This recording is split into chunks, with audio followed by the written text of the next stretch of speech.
Salut tout le monde, j'avais le goût aujourd'hui de répondre enfin à une question qui m'est souvent revenue, dans les dernières années. C'est par rapport aux formations, conférences, cours ou quoi que ce soit.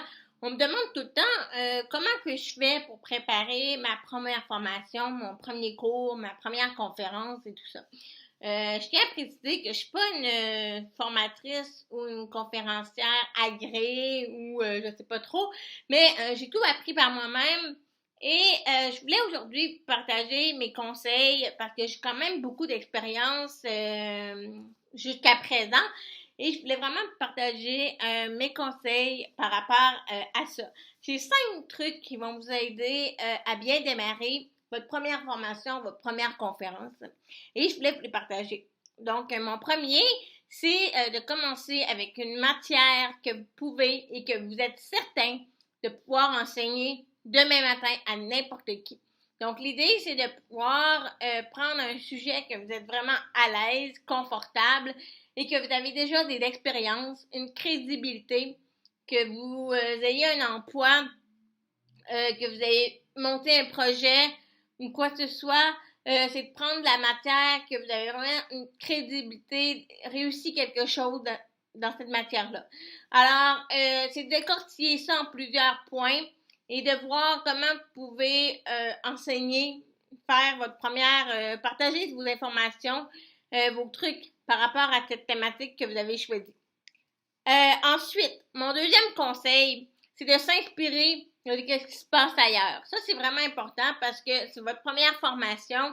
Vous avez bâti des contenus, mais c'est important de voir aussi qu'est-ce qu'on fait dans votre domaine d'activité ailleurs. Donc, en sachant vraiment qu'est-ce que les autres font, vos concurrents font, vous allez pouvoir trouver des éléments qui vont vous permettre de distinguer. Mais aussi, vous allez pouvoir mieux vous familiariser, avec le type de formule, de formation que vous voulez offrir. Il y en a qui vont être plus axés, par exemple, à donner des statistiques informées, alors que vous pouvez être plus dans le concret.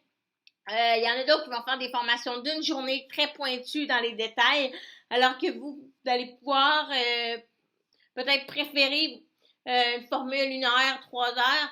Donc, l'idée, c'est de regarder qu'est-ce qui se passe ailleurs un peu pour revenir à vous-même et de développer quelque chose qui va vous ressembler parce que plus votre conférence vous ressemble, plus que vous êtes à l'aise de la faire, mais surtout, ça vous sert d'argument pour vos clients. Donc, moi, quand on m'approche, par exemple, pour faire des conférences, des formations, je leur dis tout de suite, juste pour que les attentes soient claires, moi, je donne pas de statistiques d'à gauche parce qu'il y a plein de monde qui le font. Donc, oui, je montre beaucoup d'exemples concrets, je dis exactement qu'est-ce que ça rapporte et tout ça, mais ça me tente pas de dire les statistiques des médias sociaux ou quoi que ce soit. Il y a beaucoup de monde qui le font, puis c'est des informations qui sont souvent partagées. Alors, j'essaie quand même de faire un mix, mais l'idée, c'est de développer un style qui vous est propre à vous, en vous inspirant des autres. Mon troisième conseil, c'est faire de la veille.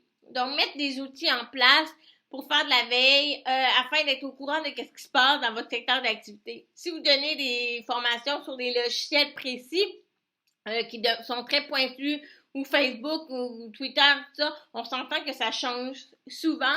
Donc, moi, je me mets à la place du participant et je voudrais avoir toutes les dernières informations. Je voudrais être vraiment le plus à jour possible en sortant de ma formation. Donc, pensez à ça, de pouvoir, oui, vous pouvez avoir une formation préfaite, mais c'est vraiment important d'être à jour parce que sinon, vous passez mal de transmettre une information si c'est plus l'actualité et tout ça. Donc, c'est vraiment important de faire de la veille, d'être au courant de ce qui se passe dans votre secteur d'activité. Mon quatrième conseil, c'est d'être à l'écoute des commentaires, surtout les premiers commentaires des participants de vos formations, cours ou quoi que ce soit. Donc, les premiers commentaires vont vous permettre de peaufiner beaucoup vos présentations, mais d'être prêt à répondre aux questions. Donc, moi, c'est tout le temps les mêmes questions que je reçois et je rajoute des slides en surplus au cas où que j'y reçois. Donc, ça montre dans mes formations que je suis préparée à répondre à certaines questions. Et donc, souvent, c'est les mêmes questions. C'est vraiment d'être en connaissant mieux les attentes, les besoins des gens, les défis. Ça nous permet vraiment de montrer qu'on est mieux préparé à répondre à toutes sortes de questions. Donc, d'être vraiment à l'écoute.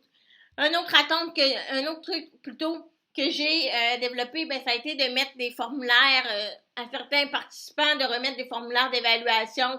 Donc ça m'a permis de mieux comprendre leurs attentes. Et sur mes formulaires d'inscription aussi, j'ai inscrit, demande à mes participants c'est quoi leurs attentes, quel objectif ils ont, qu'ils aimeraient atteindre avec ma formation. Alors là, c'est encore plus, ça me permet de personnaliser davantage le contenu que j'offre. Ce qui m'amène à dire, mon dernier conseil, la personnalisation, pour moi, c'est très, très, très important. On va avoir des formateurs qui vont avoir des cours qui vont être vraiment tout préfaits, qui vont donner à plusieurs reprises et tout ça, mais moi, mon style à moi, c'est vraiment de personnaliser le plus possible en fonction des gens. C'est pour ça que j'aime beaucoup les petits groupes, parce que je peux leur offrir du contenu avec des exemples de gens d'ici qu'ils connaissent ou des exemples dans leur domaine d'activité et tout ça. Plus on avance justement avec une formation, qu'est-ce qui est intéressant, c'est qu'on peut avoir une formation de base, comme moi, ma première formation, c'était comment créer une communauté web enrichissante.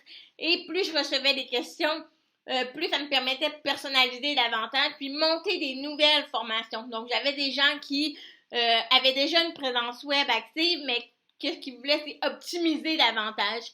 Alors, j'ai développé une formation un petit peu plus avancée pour les gens qui voulaient vraiment optimiser, mieux vendre à partir du web, mais qui ont déjà fait des actions concrètes. Alors, c'est ça. Et qu'est-ce qui est le fun? Il ne faut pas avoir peur avec les formations. Ça se fait quand même assez bien quand on prend de l'expérience. C'est beaucoup de modulage. Dans le fond, on pige dans une formation pour faire du contenu d'une autre formation. Et ça prend un certain temps avant de se rendre là. Mais c'est beaucoup de personnalisation. Donc, c'est vraiment important. Et voilà, j'espère que ça vous a été utile. Si vous avez des questions, si vous aimeriez que je traite un sujet lors d'une prochaine vidéo, écrivez-moi à kim@neviti.com. Bye!